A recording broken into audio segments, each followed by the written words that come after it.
자, 이제 이명기 선수에 대한 이야기, 또 이제 한화의 새로운 둥지를 또 틀게 됐는데요. FA 미계약자로 남아있었던 이명기 선수 드디어 또 새 둥지를 또 찾았습니다. NC 다이노스는 외야수 이명기, 포수 이재용을 한화 이글스에 보내고 내야수 조현진, 그리고 2024년 신인 드래프트 7라운드 지명권을 한화에 받아오는 트레이드에 합의를 했는데요. 결국에는 이제 이 사인 앤 트레이드, 결국엔 이제 FA를 신청을 했습니다만 이 원하는 팀을 찾기가 정말 어려웠고, 결국에는 이제 보상 선수 이 문제도 있었기 때문에 결국에는 이제 사인 앤 트레이드로 이 한화 이글스에 새롭게 또 둥지를 틀게 됐습니다. 그리고 이 이명기 선수의 계약 내용도 저희가 한번 읊어드리도록 할 텐데요. 계약 기간은 1년이고요. 이 최대 1억 원, 연봉 5천만 원에 옵션 5천만 원입니다. FA 계약을 맺는 동시에 트레이드하는 조건이었는데요. 사실 이제 이명기 선수 같은 경우에도 이번에 이 인터뷰를 한번 남겼습니다. 1월까지는 괜찮았다. 근데 스프링 캠프를 가야 될 시기인데 운동을 하면서 이런 적이 또 처음이었다. 캠프를 떠나면서 이제 그만둬야 하나라는 불안감이 엄습한 것은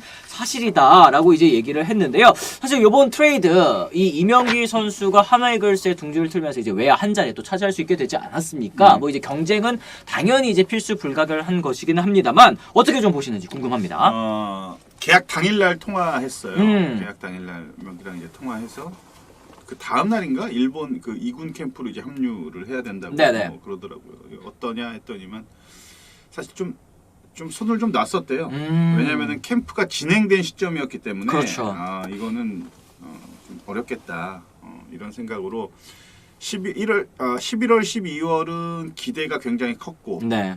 1월 달은 이제 날짜가 임박해 오니까 하루하루 진짜 타들어가는 마음으로 계속 잠 못 자면서 막 그렇게 있다가 캠프가 떠나고 이제 2월 1일이 딱 되면서 2월 달로 접어들면서 약간 운동은 하는데 마음은 오히려 그냥 홀가분하게 찾아주면 하고 아니면은 뭐 해야겠다 이런 식으로. 그래서 지금은 두 번째 야구 인생을 뭐 준비하는 그런 마음이라고 합니다. 그래서 이제 이 절박하거나 막 이런 마음이 아니고 그렇죠. 다시 할 수 있게 돼서 그냥 너무 행복하고 너무 좋대요. 기분이 너무너무 좋대요. 그러니까 이게 사실은 어떻게 보면 이명기 선수 같은 경우에는 놓고 있던 상황에서 이제 동아줄이 떨어진 거나 또 다름이 없잖아요. 그러다 보니까 더 절박하게 야구를 할 수 있을 것 같다라는 생각이 들고, 이명기 선수도 또 이렇게 또 다짐을 남겼습니다. 한화는 나에게 감사한 팀이다. 팀에게 도움이 될 만한 모든 것들을 잘해야 할 것 같다. 야구를 잘해야 하기 때문에 지난해 부진했던 모습을 만회할 수 있도록 고민하고 또 많이 움직여야 할 것 같다 얘기를 했는데, 사실은 이명기 선수가 통산으로 봤을 때는 3할 타자입니다. 통산 타율이 3할 7리, 28홈런, 321타점 뭐 이렇게 기록을 했는데, 지난해에는 이제 94경기에 출전을 해서 2할 6푼 또 23타점, 36득점, 5도루. 사실은 예년에 비해서는 좀 많이 부족한 성적을 거두기는 했어요. 이제 한화 이글스에 또 합류를 했는데 이 한화 이적은 또 어떻게 보시는지 궁금합니다. 저는 플러스 되는 게 굉장히 많다고 봅니다. 근데 이제 뭐 한화에 보면은 특히 이제 외야 쪽은 노수광 선수라든지 장지학 선수라든지 이명기 선수 좀 비슷하죠. 네. 크게 치는 유형의 선수들은 아니고 약간 좀 비슷하기는 한데 한화가 이렇게 되면 이제 뭐 최은성 그리고 오그레디, 이명기 이 라인업을 가지고 외야를 시작을 한다면은 경쟁력이 있죠. 충분히 있죠. 제가 볼 때 공격력의 장점은 이명기 선수가 이미 검증이 됐고, 그렇죠. 저도 같이 선수 생활을 해봤지만 정말 좋은 타자입니다. 정말 좋은 타자예요.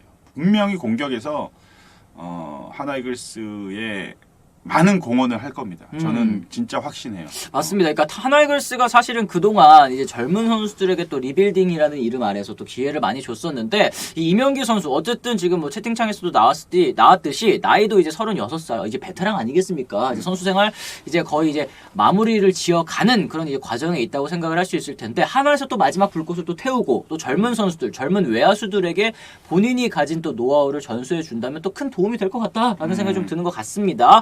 이명기, 정찬원, 강윤구 등의 사례를 보고 확실히 얻은 교훈 냉정하게 따져보고 신중하게 FA를 신청해야 한다. FA는 선수의 권리지만 그 권리를 누릴 수 있는 자격은 무겁다는 결론이 좀 나왔다라는 이제 말씀을 해주셨습니다. 어떻게 보세요? 선배들도 그렇고 FA를 경험을 했던 선수들이 많은 조언을 하고 선수들도 알고 있습니다.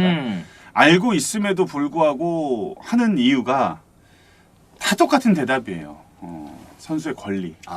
선수의 권리니까 평생 FA 신청 어떻게 해볼 수 있겠냐. 한 번이라도 해볼 수 있겠느냐. 근데 그게 결국은 좋지 못한 결과를 초래하는 경우들이 더 많죠. 거의 100%죠. 네. 그래서 냉정하게 정말 냉정하게 제 3자 입장에서 제가 바라볼 때는 정말 함부로 신청하면은 안 될 것 같아요. 이거는 특히 이제 우리나라 같은 경우에는 KBO 리그 같은 경우에는 이게 어떻게 보면은 선수의 그 기량을 제가 이제 빈익빈 부익부로 표현을 하면 네. 너무 이게 갭 차이가 너무 나는 것 같아요. 그러니까 중간이 좀 없는 것 같아요. 보면은 그렇죠. 중간이 없는 것 같아요. 예를 들어서 무슨 뭐 양의지 선수 4+2년 그 151억 막 이러는데요.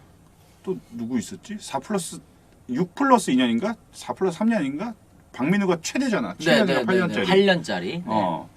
그 정도의 그 긴 계약 기간이면은 금액이 확 뛰는 거는 충분히 뭐 저도 이제 뭐 납득이 되지만 오히려 이 중저가 선수들, 그러니까 예를 들어서 지금 뭐 계약이 안 돼 있던 뭐 이명기라든지 아니면 이렇게 좀 권인동이라든지 완전 뭐 S급 선수가 아니고 한 B급 정도 되는 선수들도 계약 기간을 좀 길게 네. 받았으면 하는 게 이 선수들의 어떻게 보면 바람이에요. 그렇죠.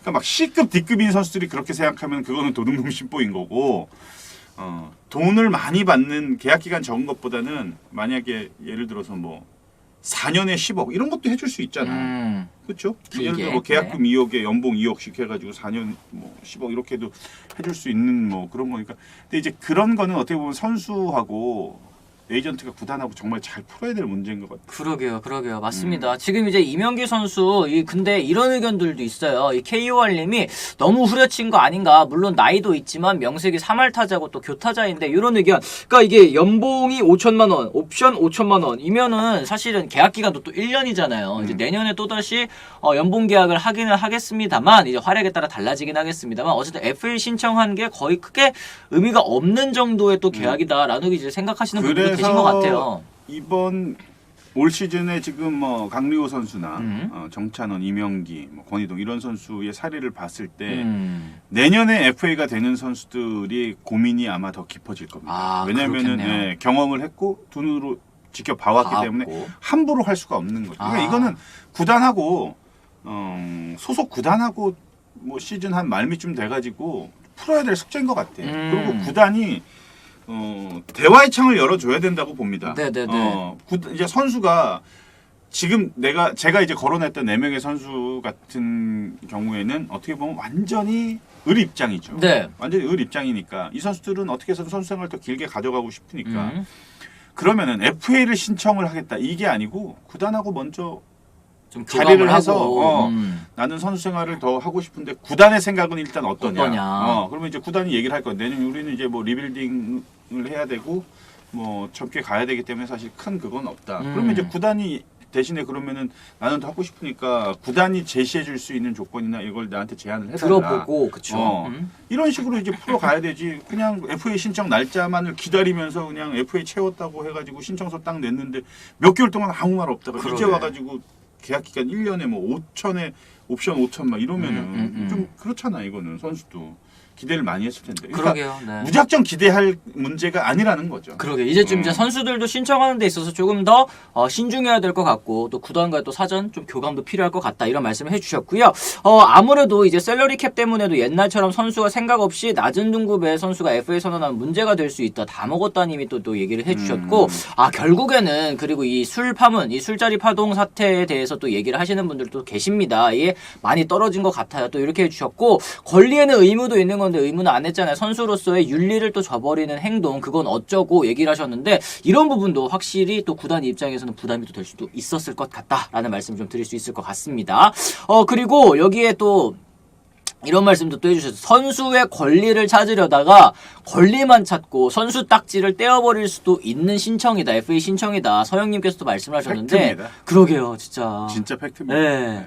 확 다가오는 그런 말씀이신 것 같고 어쨌든 이제 아까 말씀해주신 것처럼 최은성 선수 그리고 오그레이디 여기 이제 이명기 선수까지 이어지면서 하나의 외야진이 꽤나 좀 이제 풍부해진 것 같다라는 생각도 좀 들어요. 이제 갑자기 외야수들이 늘어나면서 이제 2명이나 외부 영입이 또 됐고 또 이제 새로 외국인 선수도 또 이제 외야수로 또 들어오게 됐는데 좀 이렇게 되면 경쟁 구도가 많이 형성이 될 것 같습니다. 일단은 뭐 아까 이제 뭐 말씀드렸다시피 최은성, 오그레디 그리고 이명기, 노수광 또 장진혁 또 뭐 이진영 선수도 있고 그쵸. 이것만 해도 벌써 6명이에요. 6명의 선수들이란 말이죠. 그러니까 이명기가 들어오면서 아마 수베로 감독도 구상하기를 코너 웨어스를 생각을 할 겁니다. 네네. 네, 이명기 선수가 근데 이제 우익수는 조금 오그레디 선수가 중견수로 간다고 하면은 이제 좌우 사이드를 최은성하고 이명기 선수가 맡아준다면